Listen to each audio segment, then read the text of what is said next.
Kaka, unajua mimi bado siamini kwa mchungaji ni mchawi.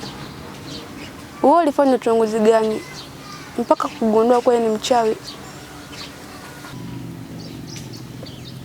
Wewe unataka niamini nini sasa? Wewe huyaoni yote yanayotokea kwa yanasababishwa na yeye?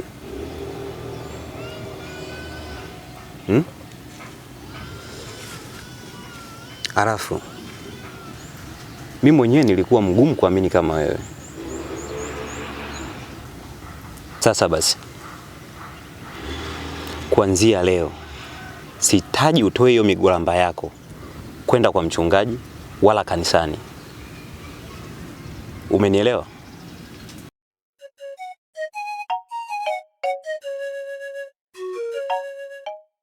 Kaka, huko ni kuingilia uhuru wangu.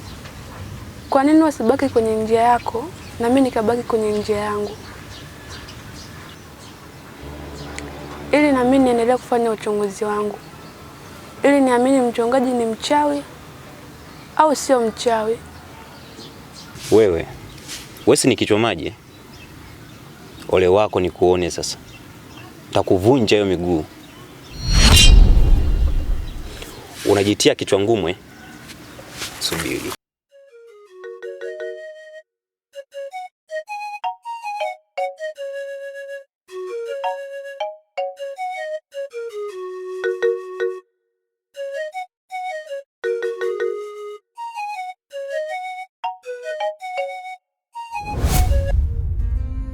Nimesimama kijiji kwa jina la Yesu. Nilifika nikiwa mgeni, kijiji kilijaa giza, hakuna aliyejua jina lenye uzima. Wachawi walinicheka, wahuni walinipinga, lakini jina lako Yesu liliwaka kama moto. Lako Yesu linavunja kila pingu. Lako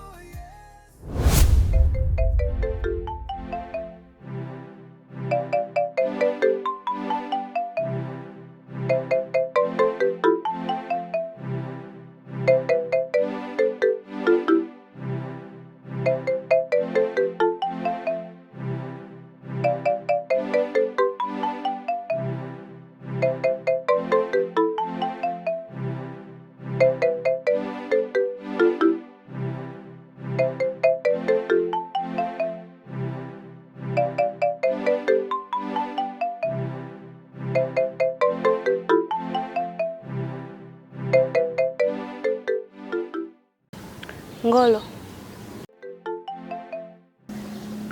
umeniambia kuwa kuna kitu kilikutokea ulipokuwa unakuja kunipitia kwenda kanisani. Ni kitu gani hicho rafiki yangu?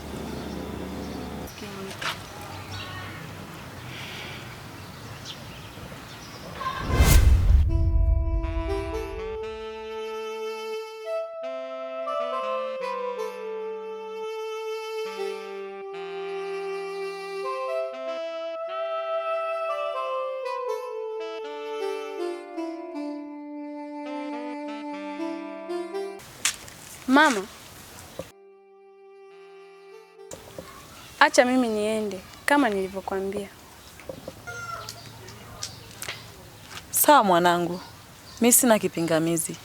Kwa kuwa kazi zimeisha, we nenda. Lakini usichelewe kurudi. Nakuwa mpweke hapa nyumbani.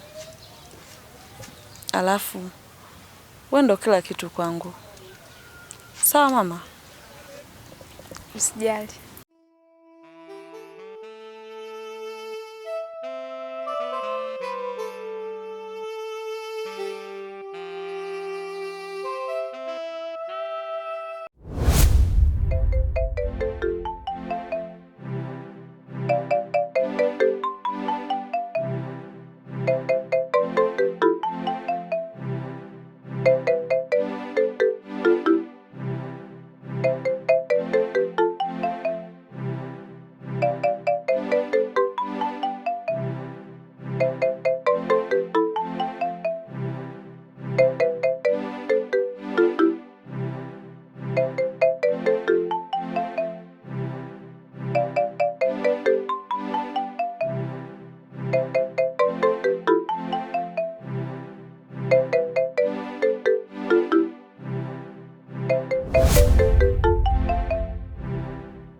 Nipo hapa kwa kutekeleza agizo la mkuu wangu Viki.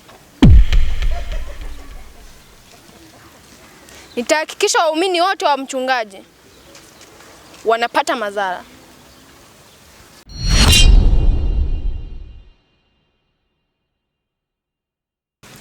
Nimeanza na wewe, wengine wanafuata.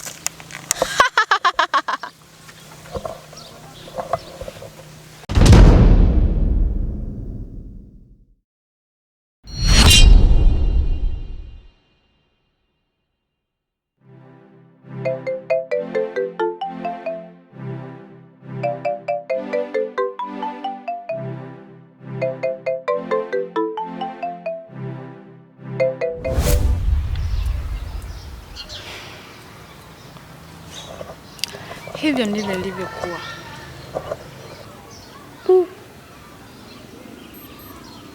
Mbona tukio lako na la kwangu vinafanana, halafu ni siku moja? Na ulipona vipi? Au ulienda kwa mchungaji? Mamangu si unajua amini kabisa kuhusiana na dini. Alinipeleka kwa mganga, huko ndiko nilikoponea. Kwa mganga? Vipi na wewe? Uliponea wapi? Au ulienda kwa mganga kama mimi? Hapana. Mimi sikwenda kwa mganga. Nilipona tu. Ulipona tu? Na vipi kuhusu kanisani? Kwa kweli mimi sijui. Kaka na dada yangu wanaamini kuwa mchungaji ndio chanzo cha yote. Mbali na hivyo, wanasema kuwa mchungaji ni mchawi. Na siku ikitokea nimeenda kanisani au kwa mchungaji, wameniambia kuwa watanivunja miguu.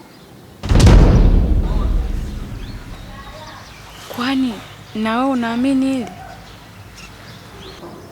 Mimi kwa kweli niko njia panda. Nashinda nifanye kipi? Kwa hiyo umeamua nini? Hapana.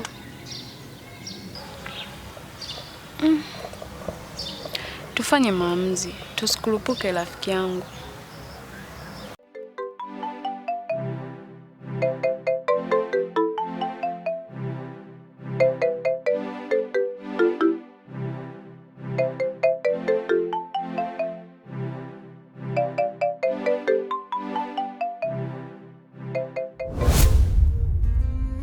Nimesimama kijiji kwa jina la Yesu. Nilifika nikiwa mgeni, kijiji kilijaa giza, hakuna aliyejua jina lenye uzima. Wachawi walinicheka, wahuni walinipinga, lakini jina lako Yesu liliwaka kama moto. Lako Yesu linavunja kila pingu. Lako Yesu.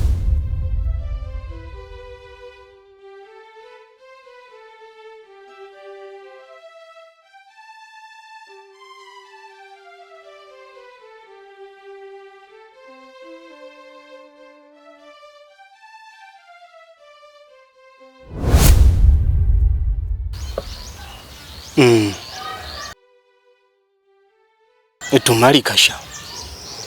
Kwa hiyo wewe mzee ndiye bingwa sana kuingilia mambo ya watu, si ndio? Nina siku sasa ninamtafuta kijakazi wangu, amepotea na hijulikani wapi ameenda. Lakini taarifa zako ninazo. Kwa nini unapenda kuingilia mambo yangu na kwa nini unapenda kuingilia mambo ya watu yasiyokuhusu? Hicho ndo kilichokuleta hapa kijijini, si ndio?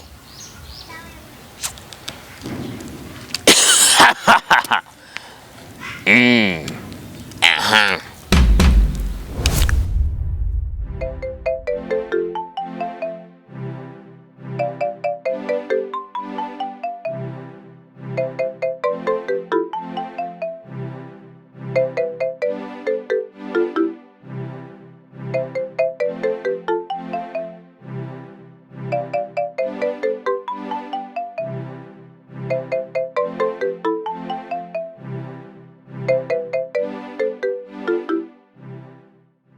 Ngolo, mbona umesimama?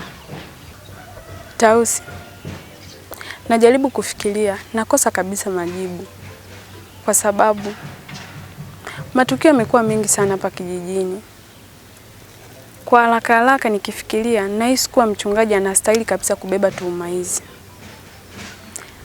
Lakini kwa upande mwingine tena,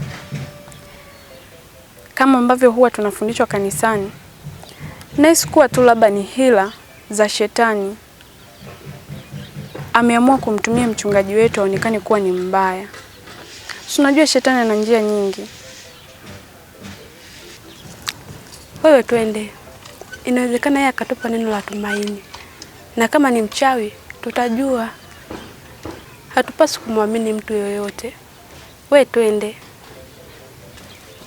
Ni sawa, lakini tusimwamini moja kwa moja mchungaji. Wewe kijana, nikikuangalia hutoshei hata kwenye uganja wangu. Nashangaa sana na ninakuonea huruma. Kwa nini uingilie vita usiokuwa na silaha ya kuimudu? Naomba ulitambue jambo hili. Unachokiona kwa mbali sio kichaka. Huu ni msitu mnene, ila kwa sababu uko mbali ni kama kichaka.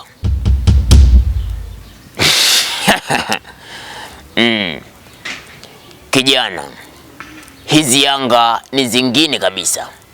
Usijaribu hata kusogelea huu moto, kwa sababu unavyodhani na kujidanganya kwamba unaweza kuota, utakubabua. Na kama nilivyoweza kumwondoa huyo kijakazi wako, basi vivyo hivyo hata wewe usumbui. Nitakuondosha endapo tu utang'ang'ana kupita katika njia hii. Maana hata kwenye Biblia huwa imeandikwa watakuja manabii wa uongo. Lakini tuendelee kumuomba Mwenyezi Mungu atujalie na atufumbue macho tuweze kuyaona haya. Aya, twende, maana hata nyumbani sina ruhusa ya kutoka. Sawa.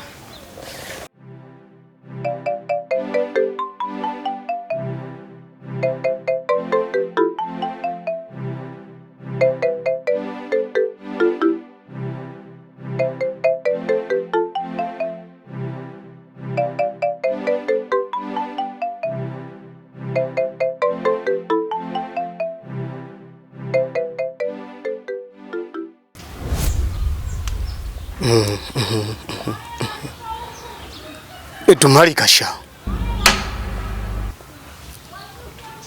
mimi ni tofauti kabisa na rangi unazozifikiria. Kwenye hizo rangi nne mimi sipo kabisa. Mimi ni rangi ya sayari nyingine. Na kingine, mimi ni maji ya bahari. Ukijaribu tu kuyasogelea yatakupeleka kina kirefu sana. Sasa kama unajidanganya kuwa unaweza ukanipoteza mimi, ilo toa akilini kwako. Mimi si kiumbe wa kawaida. Alafu mimi si kiumbe wa hii dunia yako. Mrudishe kijakazi wangu. La sivyo nita kutumali Kasha. Namtaka kijakazi wangu. Ninakupa masaa, nitakupoteza.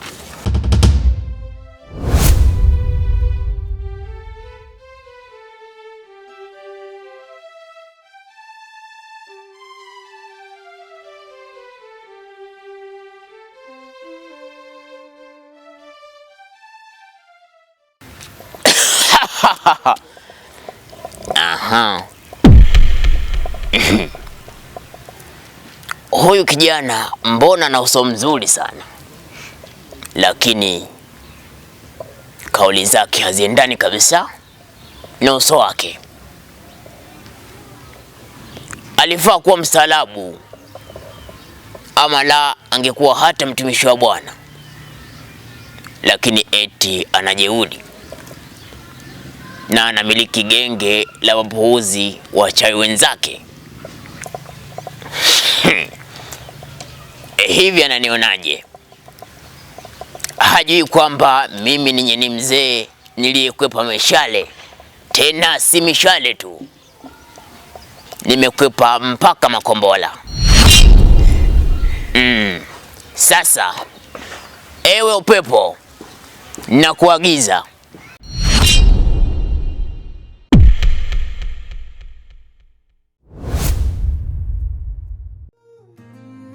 nimesimama kijiji kwa jina la Yesu. Nilifika nikiwa mgeni, kijiji kilijaa giza, hakuna aliyejua jina lenye uzima. Wachawi walinicheka, wahuni walinipinga, lakini jina lako Yesu liliwaka kama moto. Jina lako Yesu linavunja kila pingu. Jina lako Yesu linang'aa gizani. Tukiita jina hilo, milango inafunguka. Yesu umetukuka, kijiji kimeokoka. Waliniona kama mgeni, hawakujua nimetumwa. Nimebeba nuru, nimebeba wokovu. Watoto walilia, wagonjwa wakapona. Kwa jina lako Yesu ukombozi